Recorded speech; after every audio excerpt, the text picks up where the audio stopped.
नमो भगवते तस्मै कृष्णाय अद्भुतकर्मणे रूपनाम विभेदेन जगत्कीर्ति यतः सच्चिदानन्दरूपाय विश्वोत्पत्त्यादिहेतवे तापत्रयविनाशाय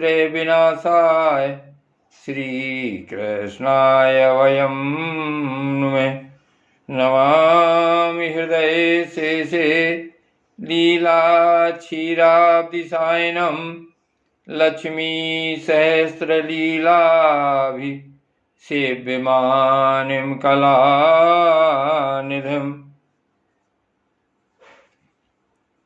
श्रीमद्भागवत महापुराण एकादश स्कंध 25वां अध्याय सांख्य योग। भगवान श्री कृष्ण कहते हैं, प्यारे उद्धव, अब मैं तुम्हें सांख्य शास्त्र का निर्णय सुनाता हूँ। प्राचीन काल के बड़े बड़े ऋषि मुनियों ने इसका निश्चय किया है।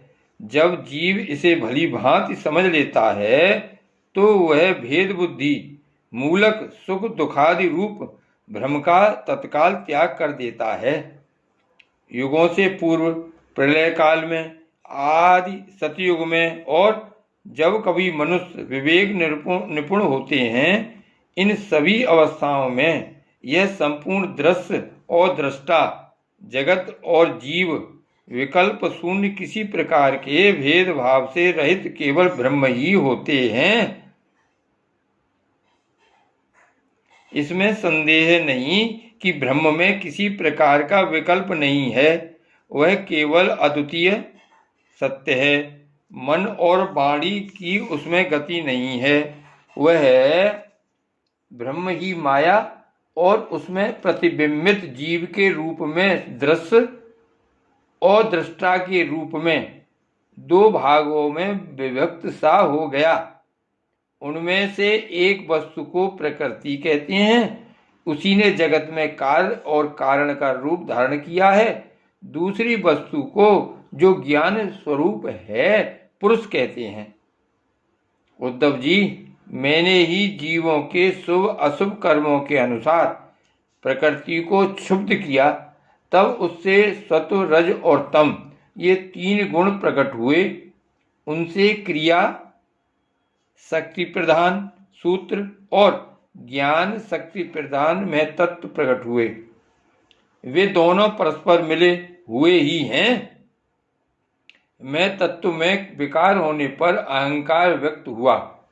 यह अहंकार ही जीव को मोह में डालने वाला है।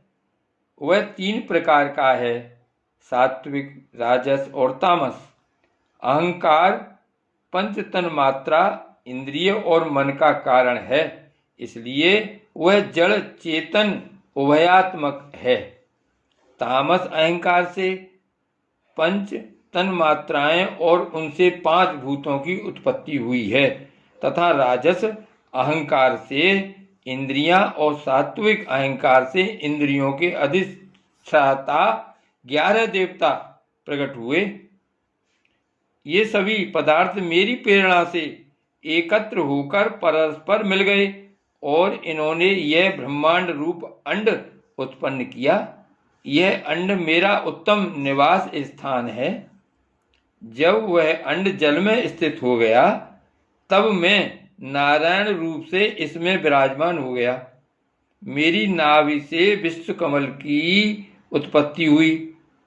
उसी पर ब्रह्मा का आविर्भाव हुआ। विश्व समष्टि के अंतःकरण ब्रह्मा ने पहले बहुत बड़ी तपस्या की। उसके बाद मेरा कृपा प्रसाद प्राप्त करके रजोगुण के द्वारा भुवः स्वः अर्थात पृथ्वी, अंतरिक्ष और स्वर्ग, इन तीन लोकों की और इनके लोकपालों की रचना की। देवताओं के निवास के लिए स्वर्गलोक, भूत प्रेत आदि के लिए भुवलोक, भुवरलोक, अंतरिक्ष और मनुष्य आदि के लिए भूरलोक, पृथ्वी लोक का निश्चय किया गया। इन तीनों लोकों से ऊपर महरलोक, तपलोक और सिद्धों के निवास स्थान हुए। सृष्टि कार्य में समर्थ ब्रह्मा जी ने असुर और नागों के लिए पृथ्वी के नीचे अतल, वितल, सुतल आदि 7 पाताल बनाए। इन्हीं तीनों लोकों में त्रिगुणात्मक कर्मों के अनुसार विविध गतियां प्राप्त होती हैं। योग, तपस्या और संन्यास के द्वारा महरलोक, जनलोक, तपलोक और सत्यलोक रूप उत्तम गति प्राप्त होती है तथा भक्ति योग से मेरा परम धाम मिलता है। यह सारा जगत कर्म और उनके संस्कारों से युक्त है। मैं ही काल रूप से कर्मों के अनुसार उनके फल का विधान करता हूँ। इस गुण प्रवाह में पड़कर जीव कभी डूब जाता है और कभी ऊपर आ जाता है, कभी उसकी अधोगति होती है और कभी उसे पूर्णवश उच्च गति प्राप्त हो जाती है। जगत में छोटे बड़े, मोटे पतले जितने भी पदार्थ बनते हैं सब प्रकृति और पुरुष दोनों के संयोग से ही सिद्ध होते हैं। जिसके आदि और अंत में जो है वही बीच में भी है और वही सत्य है। विकार तो केवल व्यवहार के लिए की हुई कल्पना मात्र है, जैसे कंगन, कुंडल आदि सोने के विकार और घड़े, सकोरे आदि मिट्टी के विकार।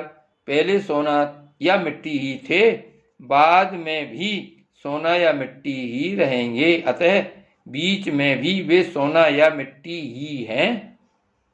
पूर्ववर्ती कारण में तत्व आदि भी जिस परम कारण को उपादान बनाकर अपर अहंकार आदि कार्य वर्ग की सृष्टि करते हैं, वही उनकी अपेक्षा भी परम सत्य है।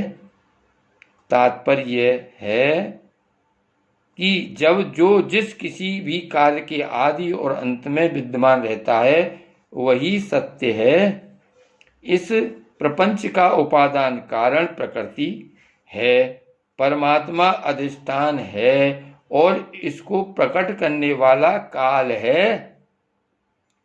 व्यवहार काल की यह त्रिविधता वस्तुतः ब्रह्म स्वरूप है और मैं वही शुद्ध ब्रह्म हूँ। जब तक परमात्मा की ईक्षण शक्ति अपना काम करती रहती है, जब तक उनकी पालन प्रवृत्ति बनी रहती है, तब तक जीवों के कर्म भोग के लिए कारण कार्य रूप से अथवा पिता पुत्र आदि के रूप से यह सृष्टि चक्र निरंतर चलता रहता है। यह विराट ही विविध लोकों की सृष्टि, स्थिति और संहार की लीला भूमि है। जब मैं काल रूप से इसमें व्याप्त होता हूँ, प्रलय का संकल्प करता हूँ, तब यह भुवनों के साथ विनाश रूप विभाग के योग हो जाता है।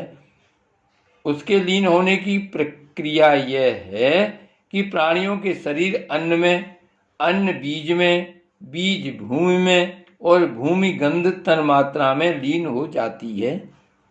गंध जल में, जल अपने गुण रस में, रस तेज में और तेज रूप में लीन हो जाता है। रूप वायु में, वायु स्पर्श में, स्पर्श आकाश में तथा आकाश शब्द तन्मात्रा में लीन हो जाता है। इंद्रियां अपने कारण देवताओं में और अंततः राजस अहंकार में समा जाती हैं। हे सौम्य, राजस अहंकार अपने नियंता सात्विक अहंकार रूप मन में, शब्द तन्मात्रा पंचभूतों के कारण तामस अहंकार में और सारे जगत को मोहित करने में समर्थ त्रिविध अहंकार में तत्व में लीन हो जाता है। ज्ञान शक्ति और क्रिया शक्ति प्रधान में तत्व अपने कारण गुणों में लीन हो जाता है। गुण अव्यक्त प्रकृति में और प्रकृति अपने प्रेरक अविनाशी काल में लीन हो जाती है। काल माया में जीव में और जीव मुझ अजन्मा आत्मा में लीन हो जाता है। आत्मा किसी में लीन नहीं होता, वह उपाधि रहित अपने स्वरूप में ही स्थित रहता है। वह जगत की सृष्टि और लय का अधिष्ठान एवं अवधि है। उद्धव जी, जो इस प्रकार विवेक दृष्टि से देखता है, उसके चित्त में यह प्रपंच का भ्रम हो ही नहीं सकता। यदि कदाचित उसकी स्फूर्ति हो भी जाए तो वह अधिक काल तक हृदय में ठहर कैसे सकता है?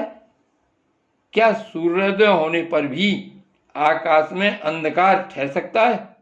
उद्धव जी, मैं काल और कारण दोनों का ही साक्षी हूं। मैंने तुम्हें सृष्टि से प्रलय और प्रलय से सृष्टि तक की सांख्य विधि बतला दी। इससे संदेह की गांठ कट जाती है और पुरुष अपने स्वरूप में स्थित हो जाता है। श्री भागवत भगवान की जय। श्री वल्लभाधीश की जय। श्री गोवर्धन नाथ की जय। श्री श्याम स्वरूप यमुने महारानी की जय। जय जय श्री गोकुलेश।